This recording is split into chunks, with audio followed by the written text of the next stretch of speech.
Today, I'm going to talk about resilience. Resilience is a state of mind that can be culture transmitted.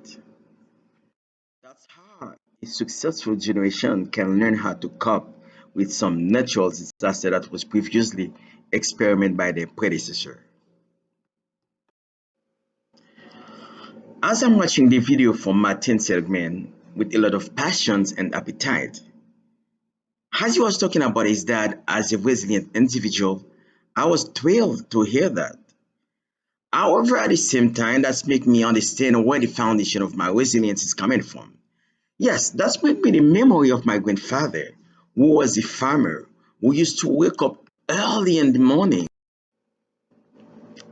The only thing that he'll just grab his machete and his backpack with just a roasted sweet potato and hands to go to the farm.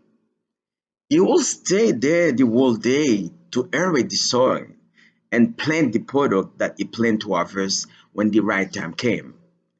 Sometimes, some of those crops could take up to 9 months before the season for harvesting came. But guess what?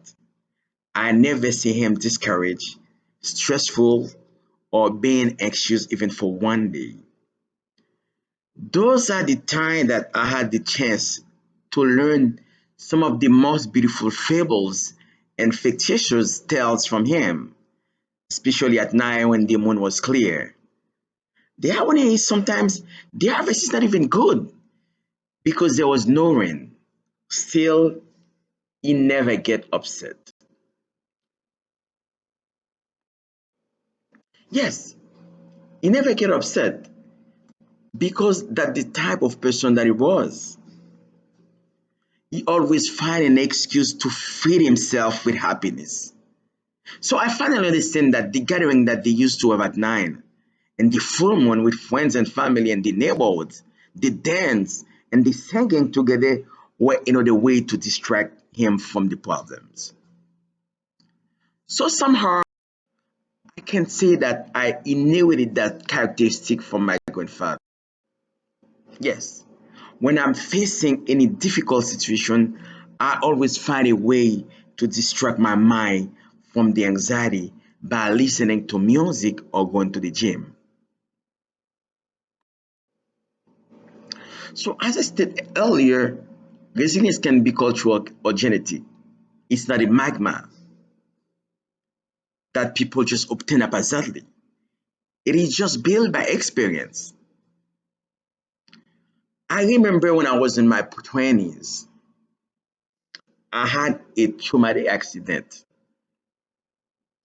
that had caused me to be diagnosed with post-traumatic stress disorder, that caused me to be on disability for 1 year. I was in social security. And one day I said, no, it cannot be like that. I'm 22 and receiving only $300 from social security. What that can be done for me. I remember that I finally decided to recall the resilience that I inherited from my grandfather. I stood up. I decided to go back to school. I stopped the social security check that I was receiving. And in 2 years, simultaneously, I graduated from a technical school in computer programming and also in college with an AA degree. So, as I'm reading this article about resilience, so that part of article really trigger a kind of goosebumps on me that reminds me of that difficult time in my life that I was facing. But with resilience and perseverance, I was able to overcome it by turning it to a 180 degrees angle. I have witnesses hurricane like Andrew, Wilma, and Irma in Florida. So those difficult times had shaped my temperament to prepare me for the worst. Here's the time is coming now for me to apply those skills in order to protect myself and my families. That is why that my worries might not be at the same level just like everybody is. Because I experience resilience at either level, individual or community. Therefore, it is true that the coronavirus is very scary and very stressful. But the foundation of my resilience that was built on me is too profound to be shaken by it.